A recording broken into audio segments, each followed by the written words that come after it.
आज मैं आपको बताने वाला हूँ रेंज के बारे में, यानी कि विस्तार।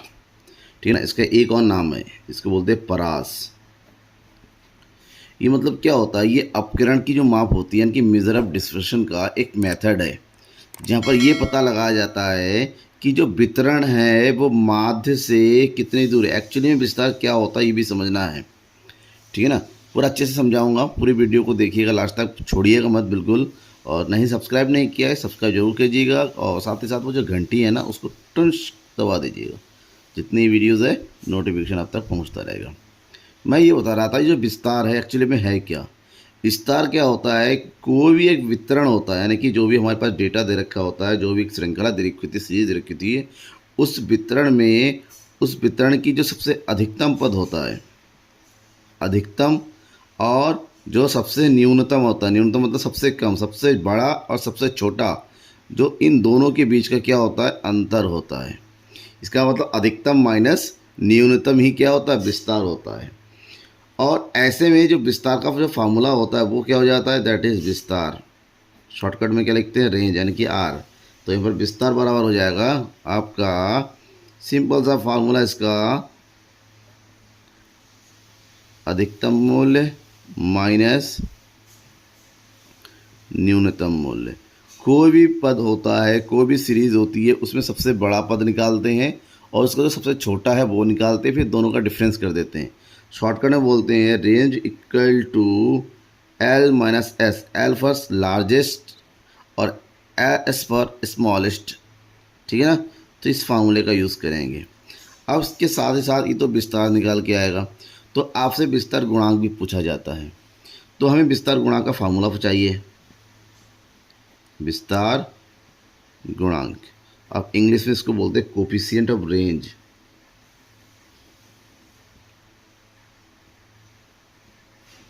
कोफिशिएंट ऑफ रेंज, इसका फार्मूला होता है L minus S divided by L plus S.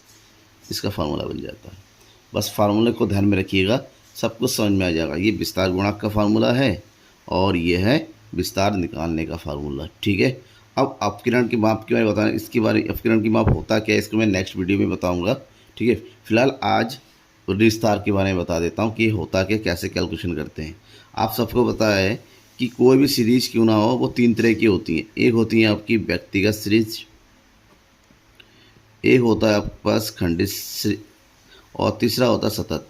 अब ये तीनों श्रेणियों में कैसे विस्तार निकालेंगे उसके बारे में पढ़ लेते हैं।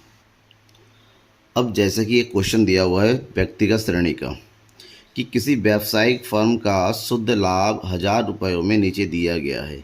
वर्ष 2008 में 12,000, 2009 में 15,000, 2010 में 22,000, 2011 में 19,000, 2012 में 20,000। तो इसका विस्तार और विस्तार गुणांक ज्ञात कीजिए। ठीक है। जब इसको हम सॉल्व करेंगे तो सबसे पहले मैंने क्या कहा था, अकॉर्डिंग टू फार्मूला आपको विस्तार निकालना है तो लार्जेस्ट आइटम और स्मॉलेस्ट आइटम निकालना है, सबसे बड़ा पद और सबसे छोटा पद निकालना है। ठीक है। तो यहाँ पर हमें निकालेंगे सबसे पहले सबसे बड़ा पद और सबसे छोटा पद। अब ढूंढिए सबसे बड़ा कौन है, कौन सबसे बड़ा है। तो यहाँ पर सबसे बड़ा क्या है, 2010 यानी कि 22। तो एल कितना हो गया, 22। अब सबसे छोटा क्या होगा, ये 12, 2008 यानी कि ये हो गया 12। अब लगाइए फार्मूला रेंज का, तो रेंज इक्वल टू क्या होता है, एल माइनस एस। तो इसका मतलब क्या हुआ, यहाँ पर ये हो जाएगा 22 माइनस 12 बराबर आंसर कितना आ जाएगा, 10। तो रेंज हो गया हमारा 10। अब हमें कोफिशिएंट ऑफ रेंज भी निकालना है, यानी कि विस्तार गुणांक। तो विस्तार गुणांक बराबर क्या होता है, L minus S divided by L plus S. तो ये हो जाएगा 22 माइनस 12 भागा 22 प्लस 12 यानी कि 10, और इधर हो जाएगा आपका 34। 10 को 34 से भाग कर दीजिए, ये 0.29 आ जाएगा आंसर। ठीक है ना। ये आ गया हमारा आंसर। ये हो गया विस्तार और ये हो गया विस्तार गुणांक। गुणांक बेसिकली हमेशा पॉइंट में आता है, एक या तो एक होता है या एक से कम होता है, ध्यान में रखिएगा। ठीक है ना। गुणांक जो होता है 1 और 0 के बीच में ही रहता है। ठीक है।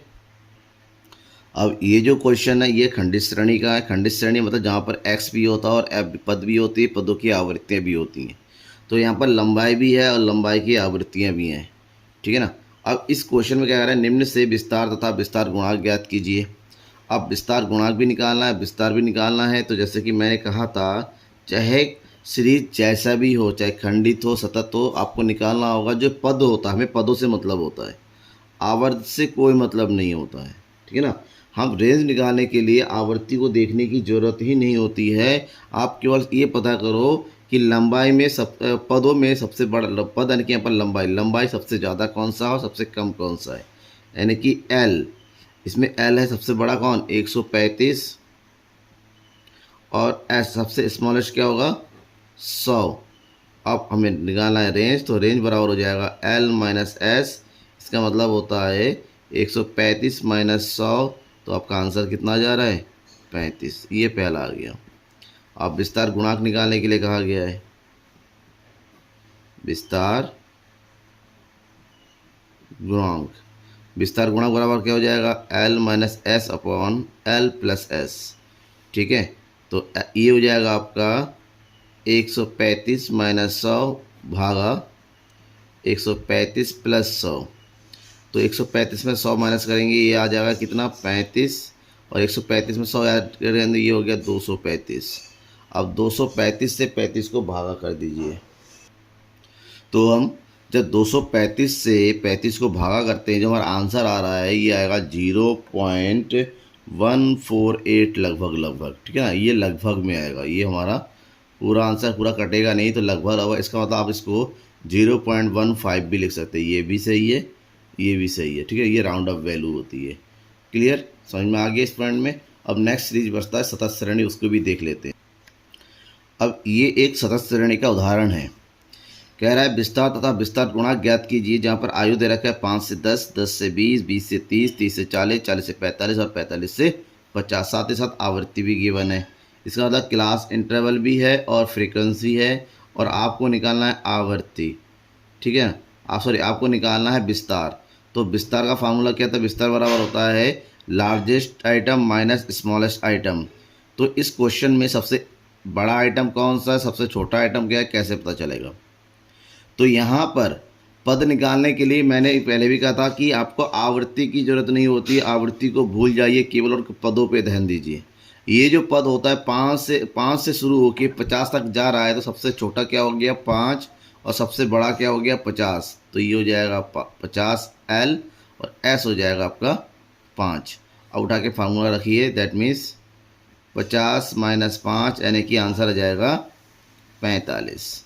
बिल्कुल सिंपल, कुछ नहीं करना है आपको, बस सबसे छोटा और सबसे बड़ा पद निकाल लीजिए। अब निकालना है हमें विस्तार गुणांक। विस्तार गुणांक फार्मूला क्या होता है, L minus S upon L plus S. तो ये हो जाएगा 50 माइनस 5 भागा 50 प्लस 5, यानी कि 45 भागा 55। अब 45 को 55 से भाग करेंगे, अब 45 को 55 से भाग करेंगे तो लगभग आएगा 0.818 समथिंग आएगा। तो इसको हम 0.82 लिख सकते हैं, ठीक है ना, राउंड ऑफ करके। दैट इज़ आंसर, ये हमारा आंसर हो गया, ठीक है। समझ में आ गया, कोई डाउट है, अगर है तो कमेंट बॉक्स है आपके लिए, जल्द से कमेंट बॉक्स में टाइप कीजिए अपने डाउट को, और मैं इसको क्लियर करने की पूरी कोशिश करूँगा। Thank you everyone.